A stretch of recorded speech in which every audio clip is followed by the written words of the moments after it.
Merci. Alors, j'aimerais vous souhaiter un heureux Noël.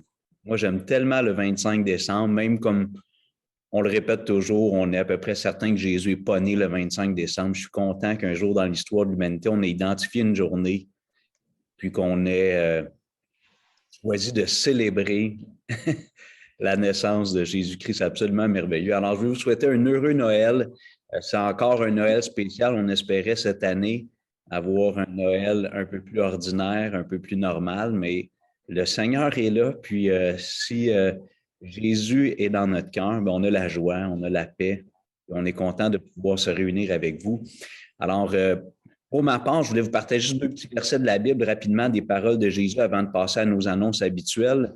Jésus a dit, en priant le Père dans l'Évangile de Jean au chapitre 17, « Or, la vie éternelle, c'est qu'il te connaisse, toi le seul vrai Dieu et celui que tu as envoyé, Jésus-Christ. » Alors, Noël, c'est premièrement l'initiative du Père, de Dieu le Père, qui a décidé d'envoyer son Fils.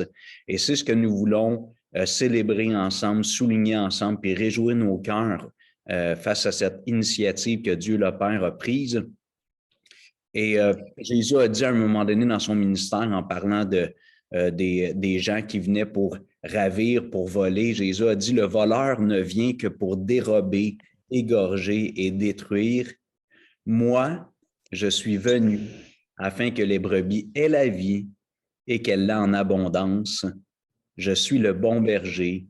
Le bon berger donne sa vie pour ses brebis. » Alors, Jésus savait pourquoi il était venu sur la terre. Jésus était pleinement conscient de son appel, de sa vocation, avant même son incarnation. Et Jésus a dit, « Moi, je suis venu pour que les gens aient une vie satisfaisante, non pas dans le matérialisme, ni dans la gloire humaine, mais en Dieu, dans une vie qui est vécue dans la contemplation, l'adoration, puis le service du seul vrai Dieu. » Alors, je vais laisser Jean Aubert introduire notre thème. Et vous allez voir ce matin, ça va être entrecoupé de chants avec le support vidéo des artistes professionnels. On va être bénis à travers notre matinée ensemble. À toi la parole, Jean Aubert.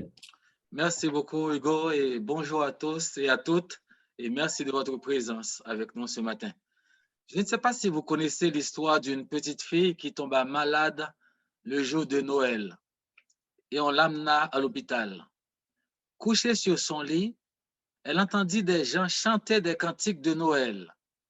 Elle écouta attentivement quelqu'un raconter comment Jésus est venu sauver les pécheurs. Avec une foi enfantine, elle a reçu le don du salut en croyant à Jésus. Un peu plus tard, l'histoire nous dit que cette petite fille dit à une infirmière, « Madame, je m'amuse bien ici.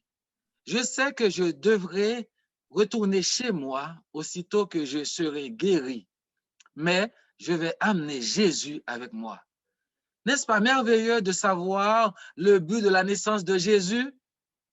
Jésus est venu pour nous sauver. L'infirmière lui répondit avec un soupir de lassitude. Oui, c'est une vieille histoire. La petite fille dit à l'infirmière, oh, connaissez-vous Jésus vous aussi? Vous n'avez pas l'air de le connaître. Pourquoi? Demanda l'infirmière. De quoi ai-je l'air? La petite fille lui répondit, oh, comme beaucoup d'autres personnes, un peu tristes. Je pense que si vous aviez vraiment compris que Jésus est venu pour nous amener au ciel, vous seriez contente. Ce matin, j'aimerais vous poser ces questions auxquelles chacun de nous devrait pouvoir répondre. Qui est Jésus pour vous? Avez-vous déjà médité sur le sens profond de la naissance de Jésus-Christ? Croyons-nous que la naissance de Jésus a changé quelque chose dans notre vie? Comment pouvons-nous célébrer vraiment la naissance de Jésus sans tenir compte de la raison de sa venue sur terre? En ce temps de fête où nous commémorons la naissance de Jésus, remercions Dieu d'avoir donné son Fils unique, Jésus, la source de notre salut, notre joie, notre paix et notre assurance éternelle. Et disons avec l'apôtre Paul, grâce soit rendue à Dieu pour son don ineffable. Mes frères et sœurs, chers amis, alors que ce temps de Noël soit vraiment pour chacun de nous l'occasion de manifester aux yeux de tous la merveilleuse nouvelle de la naissance de Jésus, de ce Dieu qui s'est approché de nous pour nous révéler son amour, son pardon, sa paix, sa joie, et nous offrir un salut merveilleux par son Fils Jésus-Christ. Joyeux Noël à tous et à toutes.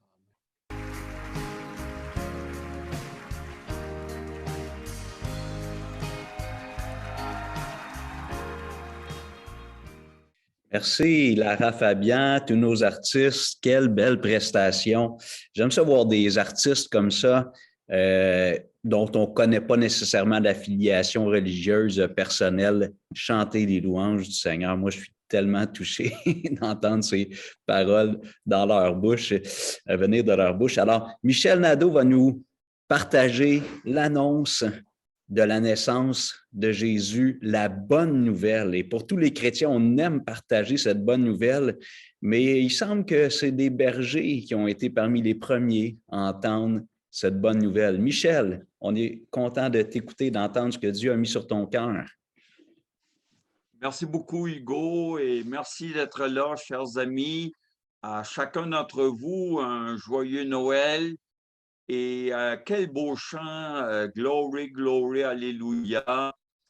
Et dans la petite lecture que j'aimerais faire, nous allons voir que les anges, la multitude des anges, ont proclamé la gloire de Dieu en rapport avec la naissance miraculeuse de Jésus.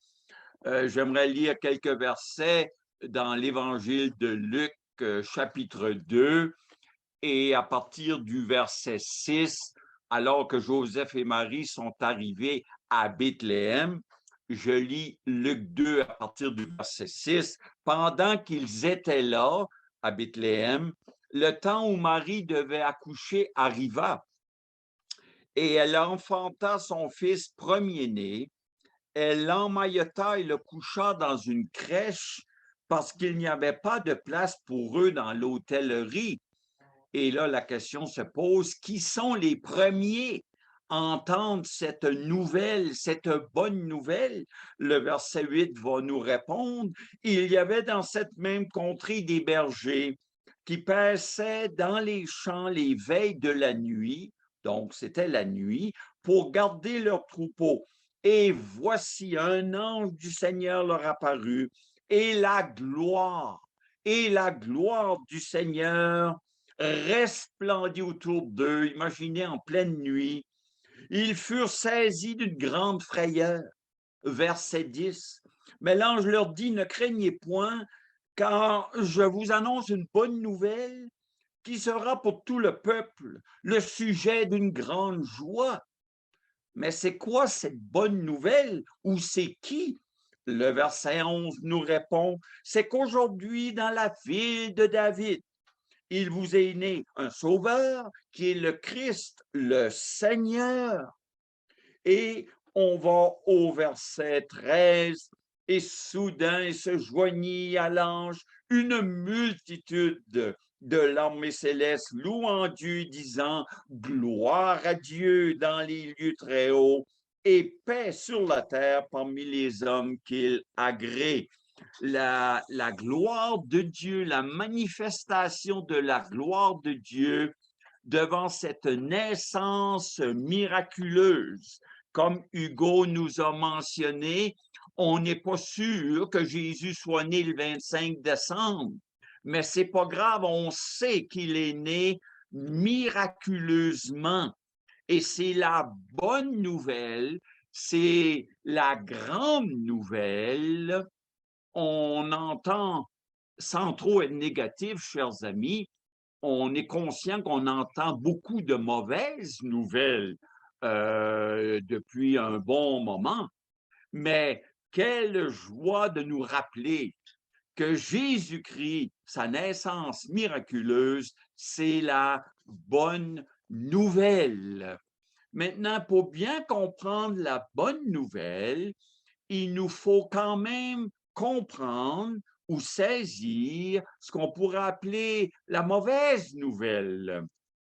Et nous devons, je dois m'humilier, je dois marcher sur mon orgueil pour accepter ce que Dieu dit dans sa parole concernant l'état de l'être humain.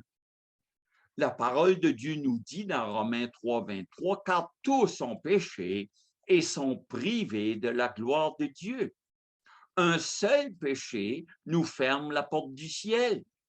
Dieu est pur, Dieu est saint, Dieu est juste et nous voulons aller au ciel. Mais pour aller au ciel, il va falloir trouver un moyen pour que le problème de nos péchés, pour que nos péchés soient effacés. Et la parole de Dieu est très claire que personne d'entre nous, personne dans l'humanité mérite le ciel. Selon la justice de Dieu, la sainteté de Dieu, nous méritons tous l'enfer éternel. La parole de Dieu nous dit dans Romains 6, 23, « Car le salaire du péché, c'est la mort. » Vous comprenez qu'il nous faut nous humilier pour accepter le message de Dieu. Mais lorsqu'on réalise que nous sommes des pécheurs séparés de Dieu, perdus, incapables de s'en sortir, à ce moment-là, on comprend un peu plus la beauté, la splendeur de la bonne nouvelle. Oui, la bonne nouvelle, c'est que Jésus-Christ est le vaccin sûr à 100%, le seul qui peut régler nos péchés ou, si vous voulez, ce virus spirituel, mortel et éternel. Mais qui est ce Jésus? Certaines personnes dans la société vont nous dire « Ah, ben Jésus, c'était un bon homme. Ah, Jésus, c'était un bon enseignant. Oui, Jésus, il est venu pour nous donner l'exemple. » La parole de Dieu va beaucoup plus loin. La parole de Dieu nous dit au verset 11, c'est qu'aujourd'hui, dans la ville de David, il vous est né un sauveur. Ensuite, le Christ, le Seigneur. Il y a 3 titres ici. Jésus est le sauveur. Et le nom Jésus veut dire celui qui est capable de nous sauver de nos péchés. Celui qui est capable de nous sauver de la perdition de nos péchés. Il est le sauveur parfait parce qu'il n'a jamais péché. Il est mort et ressuscité. Ensuite, il est appelé le Christ. Le Christ, le Messie, l'oint spécial de Dieu, ou si vous voulez, l'envoyé parfait, l'envoyé spécial de Dieu pour s'abaisser, venir sur cette terre et être maltraité et subir la plus grande injustice jamais subie par un être humain. Il est le Christ. Il est l'envoyé spécial de Dieu. Ensuite, le Seigneur. Le Seigneur, c'est le maître de la vie. Nous sommes ici, nous sommes dans nos maisons, nous avons l'air pour respirer. On dit qu'on respire à peu près 20 000 fois par jour. Notre cœur qui bat, il ne bat pas tout seul. C'est Dieu, c'est Jésus qui nous donne et qui nous soutient la vie. Notre cœur qui peut battre peut-être 100 000 fois par jour. Jésus est le Seigneur, le maître de l'univers, le maître des circonstances, le maître de l'histoire. Et Jésus est la bonne nouvelle qui nous donne une grande joie. Vous comprenez, chers amis, que si ma joie est dépendante des circonstances, il se peut que je ne sois pas trop joyeux souvent. Ou si ma joie est dépendante de ma santé, ou même des gens autour de moi, il se peut que je ne sois pas joyeux souvent. Ma joie, notre joie doit être reliée à Jésus-Christ qui est éternel, la vraie joie. En d'autres mots, on pourrait dire ici que Dieu nous a donné le plus grand des cadeaux en nous donnant Jésus-Christ. Un des versets les plus connus, Jean 3,16, qui dit « Car Dieu a tant aimé le monde. » Est-ce que nous sommes du monde? Oui. Alors, pourquoi pas mettre votre nom, mon nom, car Dieu a tant aimé Jean-Guy, car Dieu a tant aimé Christine, car Dieu a tant aimé Thérèse, car Dieu a tant aimé Jean-Obed. On peut mettre notre nom. Car Dieu a tant aimé le monde qu'il a donné son Fils unique. Deux questions se posent. Est-ce que Dieu le Père pouvait nous donner quelque chose de plus grand que son Fils unique Jésus-Christ? Question numéro 2. Est-ce que Dieu le Père était au courant de qu'est-ce qu'attendait Jésus lorsqu'il vivrait sur cette terre? Est-ce que Dieu le Père savait que Jésus allait être rejeté, qu'on allait cracher dessus, qu'on allait le frapper à coups de poing, qu'on allait le flageller et qu'on allait le crucifier? Oui, Jésus-Christ, Dieu était pleinement au courant. Il nous l'a donné. C'est le plus grand cadeau. Et Jésus nous a aussi donné son plus grand cadeau. Jésus a donné sa vie. Pouvait-il donner quelque chose de plus grand? Non, car Dieu a tant aimé le monde qu'il a donné son Fils unique afin que quiconque croit en lui, croit du cœur, il y a deux choses qui arrivent, ne périsse pas, mais qu'il ait la vie éternelle. Peut-être ce matin, vous avez ouvert vos cadeaux en ce jour de Noël. Est-ce que vous avez pris votre cadeau frustré, désappointé, puis vous l'avez mis dans votre poêle, si vous avez un poêle à bois? Ça serait un non-sens. Vous allez blesser la personne qui a payé pour vous offrir ce cadeau. Moi, j'aime beaucoup la marche et pour ce Noël et pour ma fête qui a passé il y a quelque temps, j'ai reçu par mon épouse de beaux souliers de marche qui nous viennent de ce qu'on appelle running room, des vrais souliers de marche. Pensez-vous que j'ai pris les souliers puis j'ai mis ça dans le poêle? Ben non, ça serait un non-sens. Je blesserais le cœur de mon épouse. Chers amis, Dieu nous offre le plus grand des cadeaux, son Fils unique. Et Jésus nous offre le plus grand des cadeaux, sa vie. Et lorsqu'on reçoit le cadeau, qui est Jésus-Christ, savez-vous qu'est-ce qui arrive? C'est que lorsqu'on reçoit le cadeau, nous recevons beaucoup d'autres cadeaux en même temps.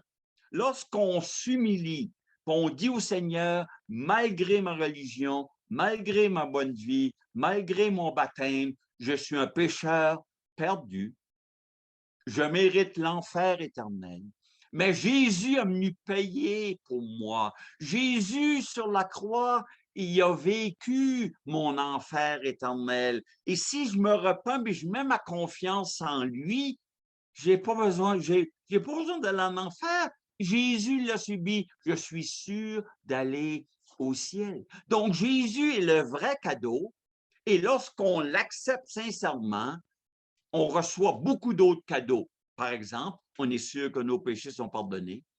On devient enfant de Dieu. Dieu est notre Père, il nous adopte.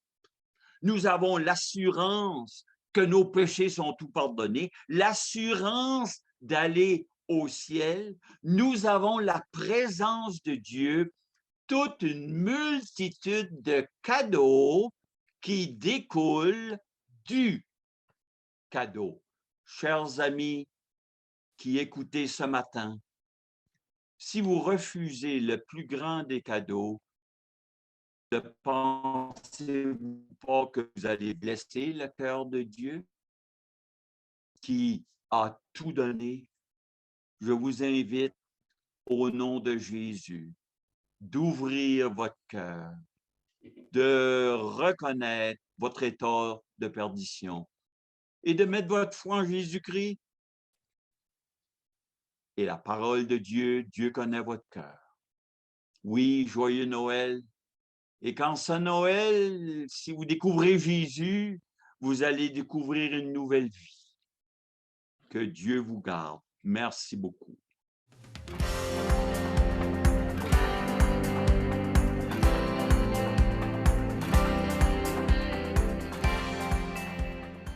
Le Seigneur est digne de des beaux chants comme ça. Tout à fait, tout à fait. C'est merveilleux. Je suis tout excité, excusez-moi.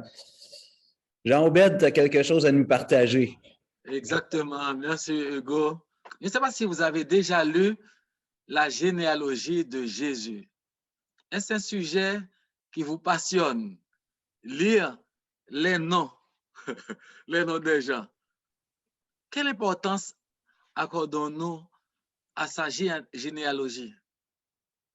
La généalogie de Jésus était importante parce que l'évangéliste Matthieu commence par les mots généalogie de Jésus-Christ, fils de Dieu, fils d'Abraham.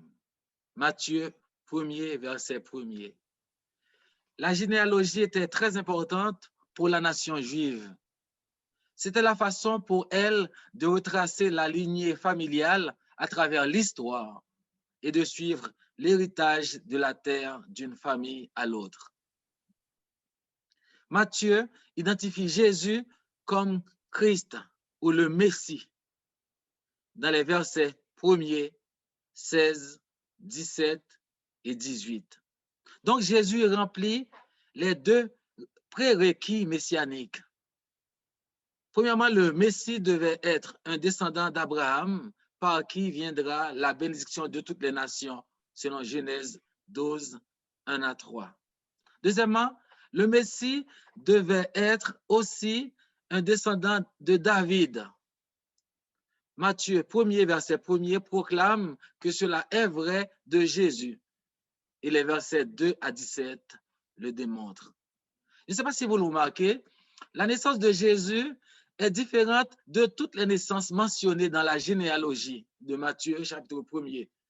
Du verset 2 jusqu'au verset 15, nous lisons « Abraham engendra Isaac » ou « Abraham est le père d'Isaac ».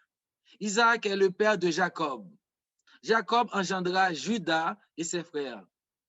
Mais au verset 16, nous lisons « Jacob engendra Joseph, l'époux de Marie, de laquelle est né Jésus, qui est appelé Christ. » Nous avons tous eu un père ou une mère, mais Jésus est né d'une vierge, Marie, sans l'apport d'aucun homme. Jésus n'était pas le fils biologique de Joseph. Pourquoi ce matin je vous parle de la généalogie de Jésus? Parce qu'elle nous indique que sa naissance est enracinée dans la grâce de Dieu. Oui, je ne sais pas si vous le remarquez, dans la généalogie de Jésus, nous avons les noms de 5 femmes, 4 au comportement douteux. Tamar, Rahab, Ruth et Bathsheba. Examinons brièvement la vie de chacune de ces femmes afin de montrer comment Dieu, dans sa grâce et dans sa miséricorde infinie, utilise des personnes imparfaites et brisées pour mettre en œuvre le salut et la rédemption du monde. La première femme est Tamar, verset 3. Judas engendra de Tamar Pharez et Zara. L'histoire de Tamar se trouve en Genèse chapitre 38. C'est une histoire difficile à comprendre de nos jours. Tamar est la belle-fille de Judas, mariée à son tour à ses 2 fils aînés. Tous 2 sont de mauvais hommes qui meurent sous le jugement de Dieu. Et parce que Jude a été infidèle dans l'accomplissement de ses devoirs envers Tamar et en lui fournissant une épouse après la perte de son mari, Tamar a pris les choses en main. Elle s'est déguisée en prostituée. Elle a caché son visage. Elle a couché avec son beau-père qui ne l'a pas reconnue et elle tombe enceinte de 2 jumeaux. La deuxième femme que Matthieu nomme est Rahab, verset 5a. Salmon engendra Boaz de Rahab. Le nom de Rahab est mentionné 8 fois dans les Écritures et son histoire est présentée au chapitre 2 et 6 du livre de Josué. Rahab était en fait une prostituée et elle était citoyenne de Jéricho. Elle reconnaît ce que le Dieu des Israélites a fait pour eux et elle déclare son allégeance et sa confiance envers le Dieu d'Israël. Elle abrite les espions que Josué a envoyés à Jéricho, les a protégés, les a cachés et les a guidés vers la sécurité. En retour, elle demande qu'elle et sa famille soient épargnés. Elle est chargée d'accrocher un cordon écarlate à la fenêtre de sa maison comme un signal à l'armée qui avance et qui est là pour renverser Jéricho. Rahab et sa famille sont sauvés. Rahab a donné naissance à Boaz. Et la Bible nous dit que c'est par la foi que Rahab, la prostituée, ne périt pas avec les rebelles. La troisième femme que Matthieu mentionne dans la généalogie de Jésus est Ruth. Ruth n'était pas juive, elle était une étrangère, une moabite. D'ailleurs, le peuple moabite, en tant que peuple, provenait de l'inceste. En Deutéronome 23, verset 3, Dieu avait maudit ce peuple. Il avait dit, aucun moabite ou ammonite n'entrera dans l'assemblée du Dieu, du Seigneur. Ruth n'aurait jamais dû être dans la généalogie de Jésus, puisqu'elle appartient à un groupe ethnique méprisé et rejeté par les Israélites. Elle a épousé un homme juif nommé Boaz et elle a donné naissance à un garçon nommé Obed. La quatrième femme, Matthieu ne la nomme même pas. Elle l'appelle la femme d'Uri, connue sous le nom de Bathsheba. Verset 6, Obed engendra Isaac. Isaac engendra David. Le roi David engendra Salomon de la femme d'Uri. Certains connaissent l'histoire. L'histoire de Bathsheba se trouve en 2 Samuel chapitre 11. Donc, David a commis l'adultère avec Bathsheba.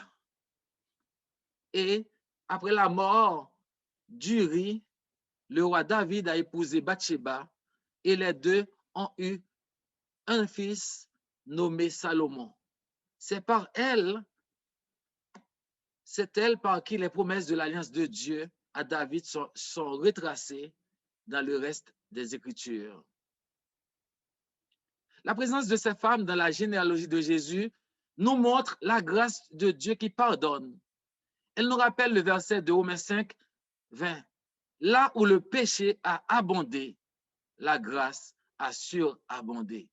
Un seul mot peut décrire vraiment ce que Dieu a fait dans le cas de chacune de ces femmes, la grâce. J'aimerais vous dire ce matin que votre vie est enracinée aussi dans la grâce de Dieu pour ceux qui sont en Jésus-Christ. C'est par la grâce que vous êtes sauvés, par le moyen de la foi. Cela ne vient pas de vous, c'est le don de Dieu. Ce n'est point par les œuvres, afin que personne ne se glorifie. Savez-vous que votre vie est enracinée dans l'histoire? Vous aussi, vous avez une généalogie. Nous sommes tous fils d'Adam et fils d'Ève. Malheureusement, ce n'est pas une bonne nouvelle, car notre histoire inclut le péché d'Adam qui affecte tout le monde. D'ailleurs, David a écrit au psaume 51, verset 5, « Je suis né dans le péché et ma mère m'a conçu dans l'iniquité. » La réponse, oui, le péché est entré dans le monde par un seul homme et la mort par le péché. Ainsi, la mort est venue à tous les hommes parce que tous ont péché. La Bible a enregistré les noms de ces 4 femmes dans la généalogie de Jésus pour nous faire savoir que le Seigneur Jésus avait des gens qui n'étaient pas parfaits dans sa généalogie. Une femme qui a couché avec son beau-père en se faisant passer pour une prostituée. Une femme qui était prostituée, Rahab. Une femme qui était étrangère et dont le peuple servait d'autres dieux, Ruth. Une femme adultère dont le mari est mort à cause de son péché.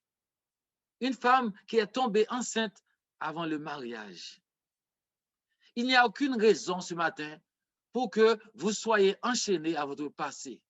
La Bible déclare, « Venez à moi, vous tous qui êtes fatigués, chargés, je vous donnerai du repos. Venez et plaidons, dit l'Éternel. Si vos péchés sont comme le cramoisi, ils deviendront blancs comme la neige. S'ils sont rouges comme la pourpre, ils deviendront comme la laine. Si Dieu peut sauver une prostituée cananéenne, s'il peut changer sa vie et l'utiliser, il peut certainement prendre n'importe lequel d'entre nous et opérer des miracles extraordinaires pour sa gloire. Oui, Dieu est amour. Après avoir écouté le sermon sur la généalogie, un homme qui traversait un divorce difficile a dit au pasteur, « Je suis heureux de savoir que quelqu'un d'autre vient d'une famille brisée. » Cet homme a raison, parce qu'il y avait beaucoup de dysfonctionnements dans l'arbre généalogique de Jésus. Le Seigneur sait exactement ce que vous vivez cette année à Noël. Oui, la Bible a enregistré les noms de ces femmes dans la généalogie de Jésus pour nous faire savoir que Jésus est le Messie qui vient pour tous, pour les pauvres, pour les pécheurs, les abandonnés, les rejetés, les étrangers, les Juifs et les païens. Oui, il est le Christ, le Sauveur de tous. Pourquoi la généalogie de Jésus est importante pour nous? Eh bien, le mot le plus important dans cette liste de noms n'est pas un nom. Ce n'est pas un nom, mais c'est un titre. C'est le mot Christ. Et ce seul mot Christ attire l'attention. Cela change la vie. Christ signifie Messie. C'est le Sauveur et le Rédempteur tant attendu du peuple de Dieu. Oui, la même grâce que Dieu a manifestée envers ces femmes est toujours disponible pour vous en ce moment. Voulez-vous bénéficier de cette grâce aujourd'hui? Avez-vous reçu la miséricorde que Dieu offre à travers Jésus-Christ, son Fils? Voyez, cette liste ordinaire de noms, ce qu'elle nous montre, c'est que Jésus rachète notre passé. Il bénit notre avenir. Il commande notre présent. Il intercède pour nous qui sommes ses enfants auprès de son Père. Et il nous prépare une place afin que là où il sera, nous y soyons aussi. Puisse Dieu nous aider à le recevoir dans notre cœur. Ô venez, adorons-le. Ô venez, Quel merveilleux Messie. Je suis tellement content qu'en 1991, un soir d'automne, le Seigneur a ouvert mon cœur. Je suis né de nouveau et Noël a pris tout son sens.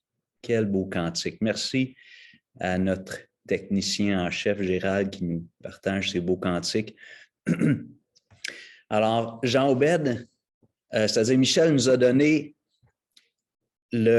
nous a partagé que Dieu nous a donné le plus beau des cadeaux, c'est-à-dire son Fils unique. Il y a un verset quelque part dans la Bible qu'on oublie souvent qui dit « Car Dieu a tant aimé le monde qu'il a donné son Fils unique, afin que quiconque croit en lui ne périsse point, mais qu'il ait la vie éternelle. Car Dieu a tellement aimé le monde qu'il a donné son Fils unique. » Pour toi, pour moi, c'est merveilleux. Mon cœur déborde de joie ce matin. Jean-Obed nous a parlé de du fait que Dieu utilise du monde ordinaire, des gens brisés. Avant cet automne 91, j'étais un homme brisé. Selon l'apparence extérieure, ma vie semblait bien aller. Mais dans mon âme, il y avait un vide que j'essayais de combler avec toutes sortes de choses. Et finalement, il y a juste Jésus qui l'a comblé. Merci, Jean-Bed. J'aimerais qu'on réfléchisse un petit peu à ce que des hommes qui ont fait un long voyage pour venir adorer le roi des Juifs ont eu dans leur cœur à l'annonce de cette nouvelle et à cette rencontre merveilleuse. Matthieu, chapitre 2, s'il vous plaît, versets 1 à 12. Jésus étant né à Bethléem en Judée, au temps du roi Hérode, voici des mages d'Orient arrivèrent à Jérusalem et dirent, où est le roi des Juifs qui vient de naître? Car nous avons vu son étoile en Orient et nous sommes venus pour l'adorer. Le roi Hérode, ayant appris cela, fut troublé et tout Jérusalem avec lui. Il assembla tous les principaux sacrificateurs et les scribes du peuple. Et il s'informa auprès d'eux où devait naître le Christ. Ils lui dirent à Bethléem en Judée, car voici ce qui a été écrit par le prophète. Et toi, Bethléem, terre de Juda, tu n'es certes pas la moindre entre les principales villes de Juda, car de toi sortira un chef qui paîtra Israël, mon peuple. Alors Hérode fit appeler en secret les mages et s'enquit soigneusement auprès d'eux depuis combien de temps l'étoile brillait. Puis il les envoya à Bethléem en disant, « Allez et prenez des informations exactes sur le petit enfant. Quand vous l'aurez trouvé, faites-le-moi savoir afin que j'aille aussi moi-même l'adorer. » Après avoir entendu le roi, ils partirent. Et voici l'étoile qu'ils avaient vue en Orient marchait devant eux jusqu'à ce qu'étant arrivée au-dessus du lieu où était le petit enfant, elle s'arrêta. Quand ils aperçurent l'étoile, ils furent saisis d'une très grande joie. Ils entrèrent dans la maison, virent le petit enfant avec Marie, sa mère, se prosternèrent et l'adorèrent. Ils ouvrirent ensuite leur trésor et leur offrirent en présent de l'or, de l'encens et de la myrrhe. Puis, divinement avertis en songe de ne pas retourner vers Hérode, ils regagnèrent leur pays par un autre chemin. Premièrement, quelques observations sur ce passage qui parle de la nativité, de la naissance du Christ. C'est le fait que des hommes comme ça, le nombre n'est pas précisé. Lorsqu'on dit 3, c'est une erreur culturelle, mais ces hommes ont parcouru, on estime probablement autour de 1500 kilomètres. À l'époque, il n'y avait pas de TGV, train grande vitesse. Il n'y avait pas d'avion. Il n'y avait pas de voiture. Il y avait des charrettes, il y avait des chevaux, des ânes. Ils ont parcouru environ 1500 kilomètres pour venir adorer le roi qui n'était pas leur propre roi, le roi des Juifs. Ces hommes n'étaient pas des Juifs, n'étaient pas des descendants d'Abraham. Tandis qu'on a un homme, Hérode, dans ce passage, qui était présumément le roi du peuple juif, celui qui aurait dû anticiper avec joie l'arrivée du Messie et accourir en n'envoyant pas des mécènes comme les mages pour aller s'enquérir du lieu et de la réalité des faits, mais il aurait dû les devancer dans son désir d'aller accueillir dans ce monde, adorer le Christ, mais rempli de jalousie, de paresse, d'une forme d'indifférence. Hérode envoie les mages. Il aurait pu parcourir quelques kilomètres pour aller rencontrer le Christ, mais Hérode ne s'est pas donné la peine de se déplacer. Et malgré ces paroles, nous savons dans le texte qui englobe l'environnement que Hérode avait une intention machiavélique, c'est-à-dire de faire mourir le Messie, puisqu'il voyait dans le Christ une menace pour son propre règne et pour sa progéniture, le règne de ses descendants. On a ces hommes qui sont les mages, qui sont des astrologues, des sages, des gens qui avaient des pratiques religieuses condamnées par le Seigneur, mais Dieu touche le cœur de ces hommes-là à travers une étoile et ils viennent pour adorer, parcourir ces centaines de kilomètres pour venir adorer le Christ.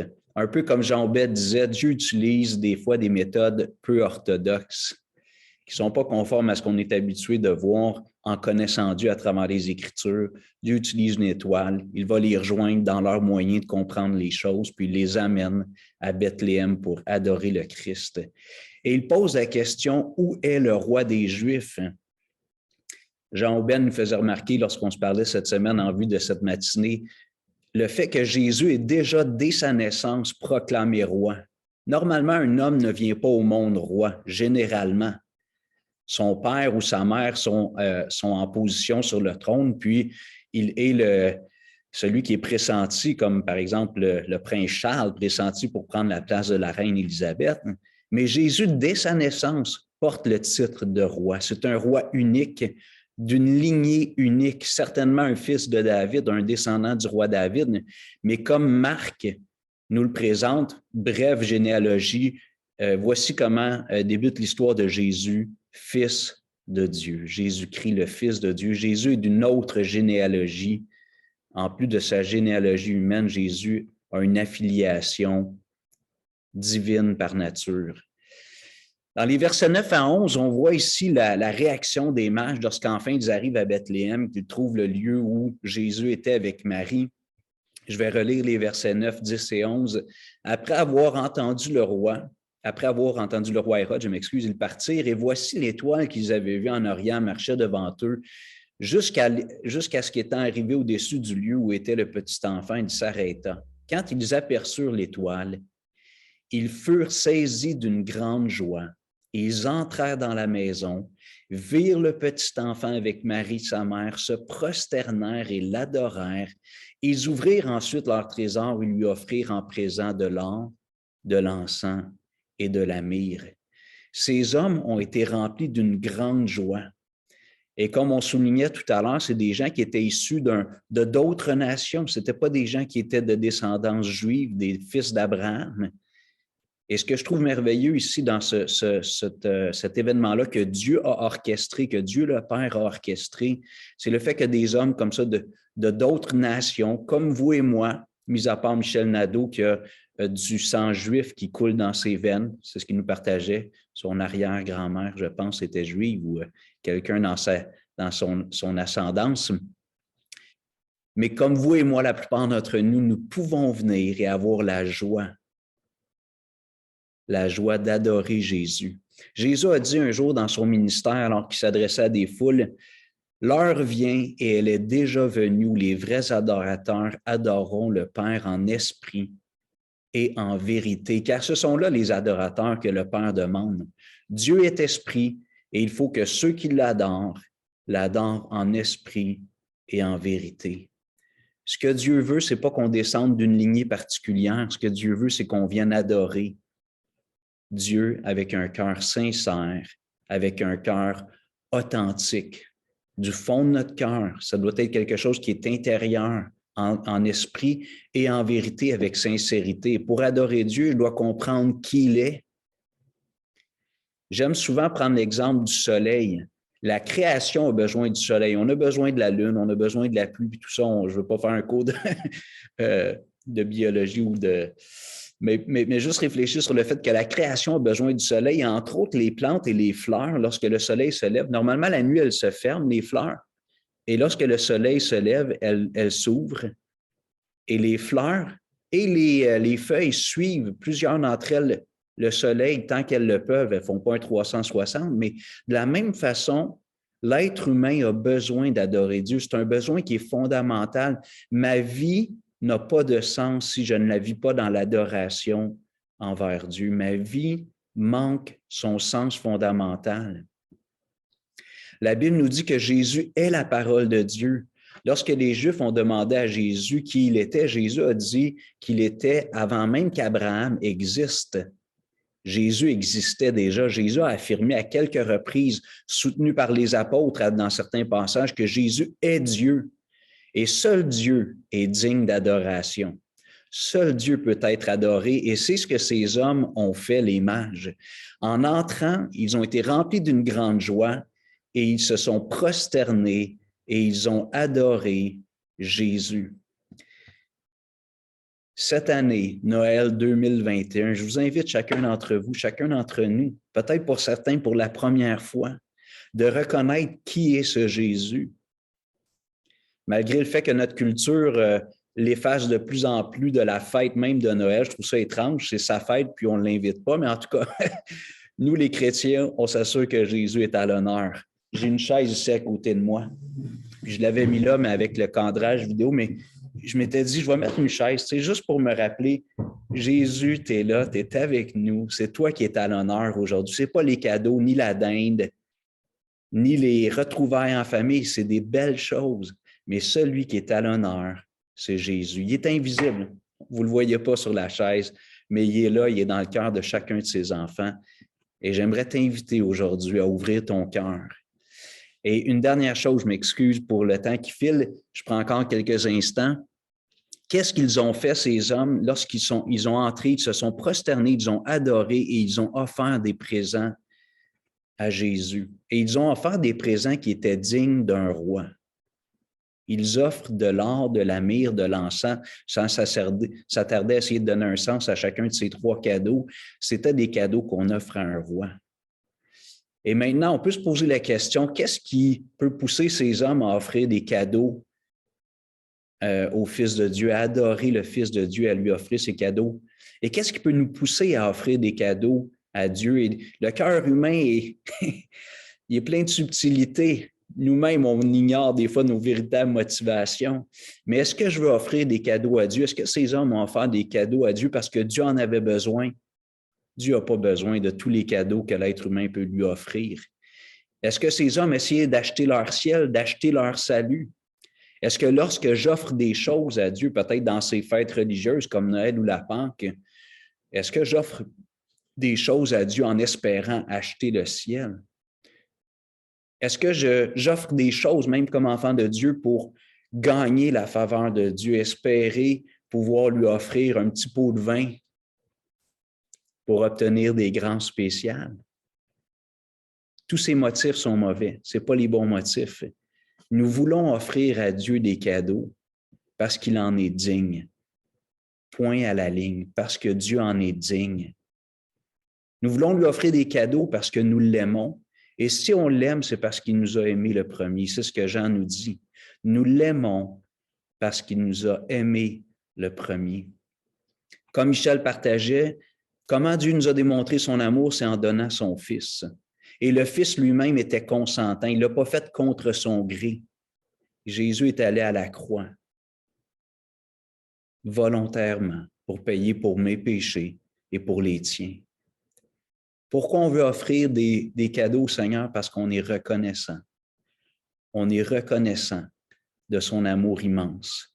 Lorsqu'on a eu le diagnostic de cancer de mon épouse en janvier dernier, il y a un frère bien-aimé que je vois à l'écran, Jean Obed, qui est passé chez nous avec son épouse puis qui nous a déposé tout un panier d'épicerie. Ce n'était pas juste un panier, c'était des sacs d'épicerie pour nous démontrer son amour, sa sollicitude.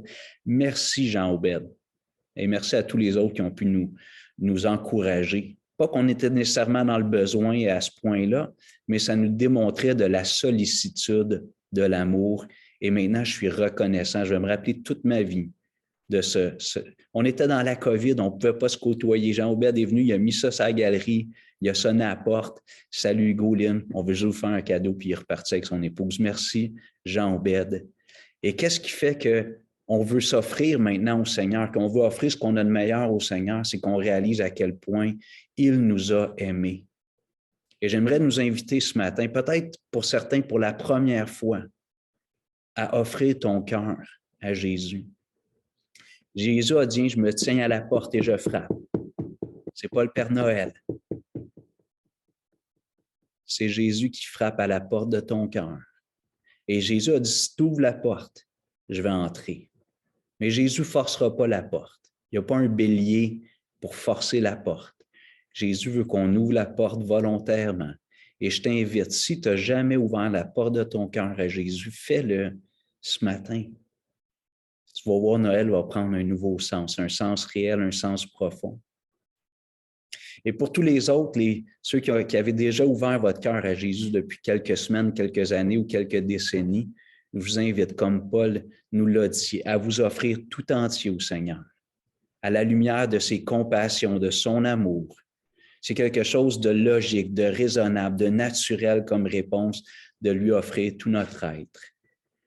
Que ce Noël 2021 soit pour certains le premier vrai Noël, où tu vas ouvrir ton cœur à Jésus, et pour les autres, que ce soit encore un merveilleux Noël. Je vais prier, si vous voulez bien, et ceux qui veulent parler au Seigneur, parle-lui dans ton cœur. Le Seigneur a dit qu'on peut l'adorer en esprit et en vérité. Ce n'est pas à l'Église, ce n'est pas à Jérusalem, ce n'est pas dans un temple, ni dans une cathédrale, c'est dans notre cœur. Jésus, on veut te remercier d'avoir accompli la volonté de Dieu le Père. Merci, notre Père, d'avoir envoyé Jésus, d'avoir offert ce cadeau ineffable, indescriptible avec nos faibles mots humains. Merci, Jésus, d'avoir accepté d'aller mourir sur cette croix, de naître dans ce monde sans toute la reconnaissance que tu méritais, de mourir sur cette croix comme un criminel par les hommes qui auraient dû t'acclamer, te célébrer, te couronner. Oui, ils t'ont couronné, mais non pas avec une couronne d'or, avec une couronne d'épines. Jésus, merci d'être mort pour moi sur la croix. Et maintenant, aujourd'hui, 25 décembre 2021, je t'ouvre mon cœur.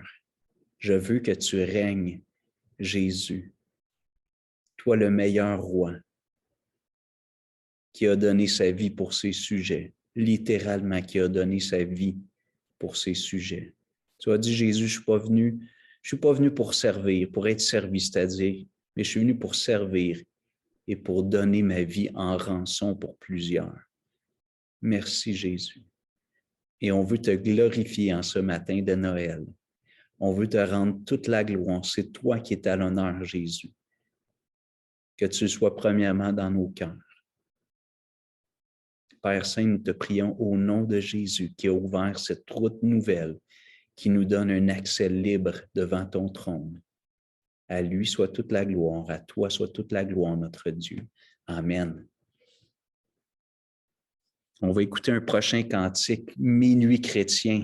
Continuez à méditer sur ce qu'on a pu vous partager simplement avec nos petits moyens. Minuit chrétien, c'est l'heure solennelle où l'homme Dieu. Sincèrement, ma vie est remplie avec Jésus. On aimerait laisser l'occasion justement à notre frère Gérald, qui était notre technicien souvent dans l'ombre, nous partager comment il vit la présence du Seigneur Jésus dans nos festivités. Gérald, on vous écoute. C'est vraiment un privilège ce matin de louer le Seigneur ensemble.